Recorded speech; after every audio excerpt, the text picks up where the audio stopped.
channel where we are sharing the latest news and release kit by Bandai.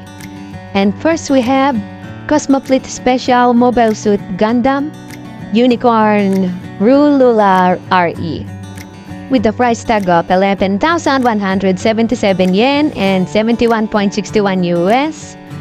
Release date will be on April 2025. Pre-orders will be open on January 17, 2025.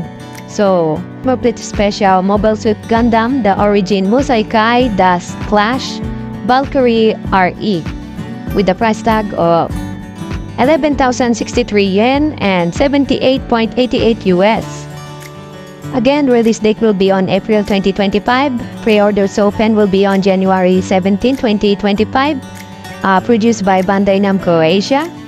The approximately 190 mm long ship comes as a complete